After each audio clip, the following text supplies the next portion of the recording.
सर्वे मंगल मांगले शिवे सर्वार्थ साधिके शरणे त्र्यंबके गौरी नारायणी नमस्तुते। जय श्री माता रानी। हमारे YouTube चैनल जय मां बीजा सेन चैनल में आप सभी का स्वागत है।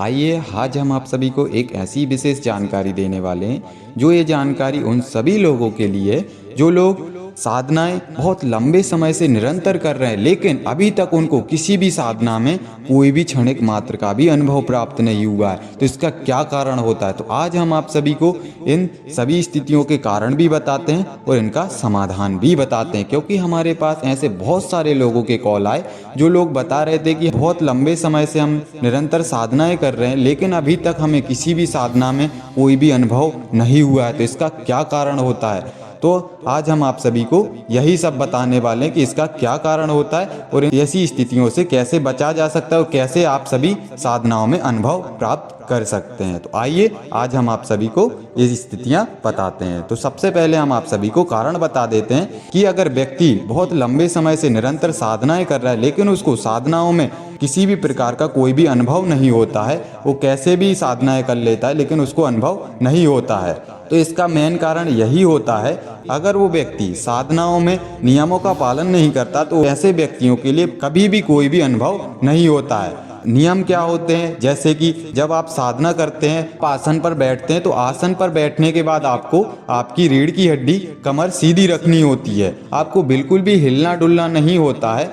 अगर कोई व्यक्ति आसन पर बैठने के बाद हिलता डुलता रहता है, थोड़ा नीचा हो जाता है, फिर कमर सीधी कर लेता है, तो ऐसी स्थितियों में आपको कभी भी अनुभव नहीं हो सकता। आपके लिए आपकी रीढ़ की हड्डी सीधी रखनी होती, साथ ही साथ आपको आंख बंद करके रखनी होती। ऐसा नहीं कि आप आंख खोल के बैठे रहो तो आपको अनुभव कभी प्राप्त नहीं होगा। आपको आंख बंद करके रखनी है और जिस कमरे के अंदर, जिस रूम के अंदर आप साधना कर रहे हैं तो उस रूम के अंदर आपको दीपक के अलावा किसी अन्य प्रकार की कोई भी रोशनी नहीं होना चाहिए। जो आपने उस साधना के अंदर जो दीपक प्रज्वलित कर रखा है वही दीपक आपका प्रज्वलित होना चाहिए और उस दीपक की रोशनी के अलावा कोई अन्य रोशनी आपकी उस कमरे के अंदर नहीं होना चाहिए। आपको लाइट ऑफ करके रखना है। अगर आप दिन में साधनाएं कर रहे हैं तो दिन में साधनाएं नहीं करनी होती हैं, आपको या तो ब्रह्म मुहूर्त में साधनाएं करनी है या फिर संध्या 6 के बाद आपको साधनाएं करनी है। तो उस रूम के अंदर आपके लिए दीपक की रोशनी के अलावा कोई अन्य प्रकार की रोशनी नहीं होना चाहिए और साथ ही साथ आपके लिए साधना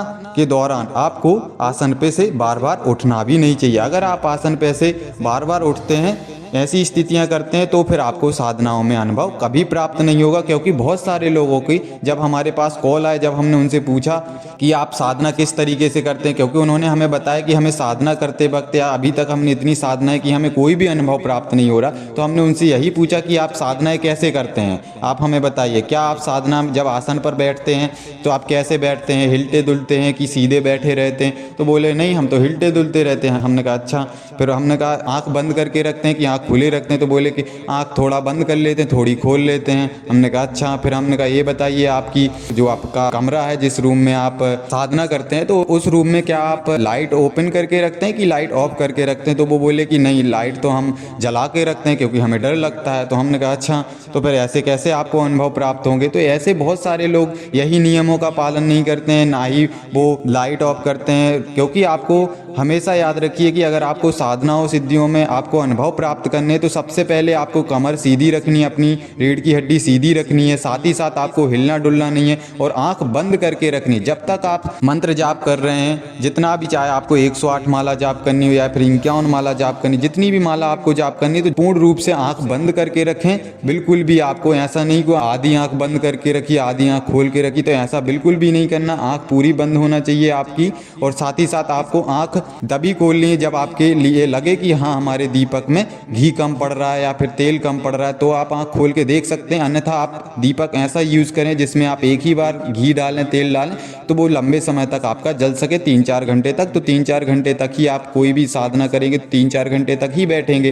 तो आप इतना दीपक के अंदर घी इतना डाल के रखें जिससे आपको आँख खोलने की ज़रूरत ही नहीं पड़ेगी। और अगर आप ऐसा नहीं करते हैं तो आपको साधनाओं में अनुभव कभी आप नहीं प्राप्त कर पाएंगे। क्योंकि अगर आप ऐसा करेंगे कि आप हिलते हिलते दुलटे रहेंगे, आँख बिल्कुल भी बंद नहीं करेंगे, आप एक चंचलता दिखाएंगे, तो फिर आपको शक्तियों का अनुभव आपको कभी प्राप्त नहीं हो पाएगा।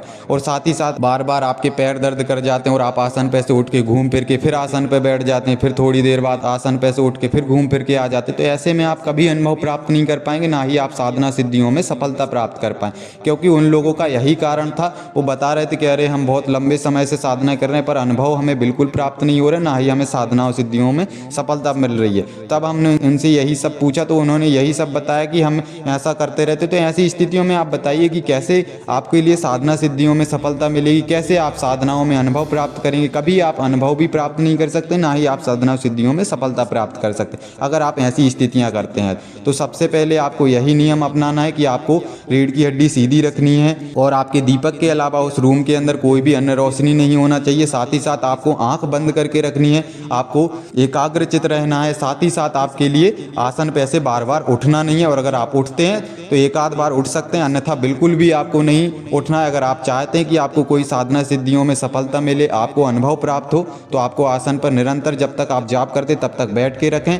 आप जो भी चीज़ें हैं तो आप साधना में बैठने से पहले सारी चीज़ें आप कर लें, उसके बाद ही आप आसन पर बैठें, अन्यथा बिल्कुल मत बैठें। जब तक आपको ऐसा लगे कि कुछ दिक्कत समस्या है तो वो पूरी समस्या पहले ठीक कर लें, फिर उसके बाद ही आप आसन पर बैठें, अन्यथा आपके लिए बहुत ज़्यादा दिक्कतें होगी। साथ ही साथ एक और हम आप सभी को बात बता देते हैं जो बहुत ही महत्वपूर्ण बात है, क्योंकि जो व्यक्तियों ने हमारे पास कॉल किए थे तो ये सारी गलतियां वो लोग कर रहे थे, इसीलिए उनको ना ही साधना सिद्धियों में सफलता प्राप्त हो रही थी, ना ही उनको अनुभव प्राप्त हो। सबसे महत्वपूर्ण बात है कि उन्होंने हमें बताया कि जब हम साधना करते हैं तब हमारा पेट खराब हो जाता है। पेट खराब हो जाता है तो हम आसन पे से उठ के हम वॉशरूम में चले जाते हैं और फिर वापस आ जाते हैं और फिर बैठ जाते हैं, थोड़ा सा जल शरीर के ऊपर छिड़क लेते हैं और बैठ जाते हैं। तो ऐसी स्थितियां बिल्कुल भी नहीं करना है, आप सब याद रखिएगा। ऐसा अगर आप करेंगे तो आपकी साधना खंडित हो जाएगी, क्योंकि आप खुद समझदार हैं कि आपका शरीर पूर्ण रूप से दूषित हो जाएगा। साथ ही साथ जो आपका शरीर है वो आपका पूर्ण रूप से सूतक कालीन के रूप में माना जाने लग जाता है। अगर आप ऐसा करते हैं कि आपका पेट खराब होता है और आप पेट खराब होने के बाद आप वॉशरूम के अंदर चले जाते हैं और फिर बाहर आ जाते हैं,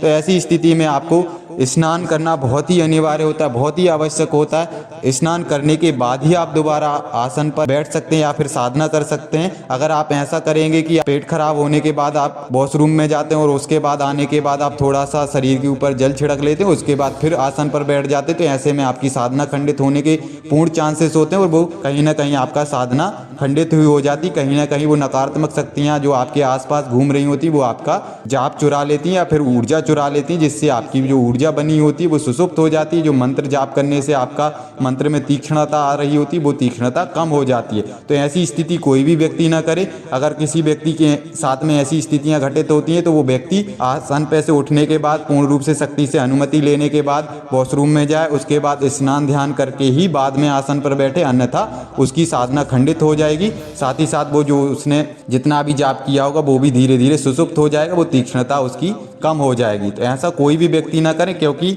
जो लोगों के हमारे पास कॉल आए थे वो लोग यही गलतियां करते थे कि वो साधना करते वक्त आसन पे से उठ के वॉशरूम में चले जाते थे। वो बता रहे थे हमारा पेट खराब हो जाता है इसलिए हम वॉशरूम में चले जाते हैं। तो ऐसी स्थितियां कोई भी व्यक्ति ना करे, ये नियमों का पालन अवश्य करें, अन्यथा आपको साधनाओं में ना ही अनुभव प्राप्त होगा, ना ही आपके लिए साधना सिद्धियों में सफलता मिलेगी। तो इन नियमों का पालन करना आपको बहुत ही आवश्यक है। अगर आप वॉशरूम करने भी जाते हैं तो भी आप पूरा हाथ पैर नाक कान मुंह सारा कुछ धो के ही आए, उसके बाद ही आप आसन पर बैठें, साधनाएं करें, अन्यथा आपके लिए बहुत ज़्यादा दिक्कत हो सकती है। साथ ही साथ आपको ना ही अनुभव प्राप्त होगा, ना ही आपको साधना सिद्धियों में सफलता मिलेगी। और हम आप सभी को एक और जानकारी दे देते हैं कि अगर कोई व्यक्ति पूर्ण निष्ठा भाव समर्पण के साथ पूर्ण नियमों के साथ भी अगर साधनाएं कर रहा है लेकिन फिर भी उस व्यक्ति के लिए कोई भी अनुभव प्राप्त नहीं हो रहा है, तो फिर ऐसे व्यक्तियों के जो सेंसर होते हैं वो एक्टिवेट नहीं होते हैं, जिस वजह से उनको अनुभव प्राप्त नहीं हो पाते। तो ऐसे व्यक्तियों के लिए जो हम उपाय बताने वाले हैं वो उपाय हम आप सभी को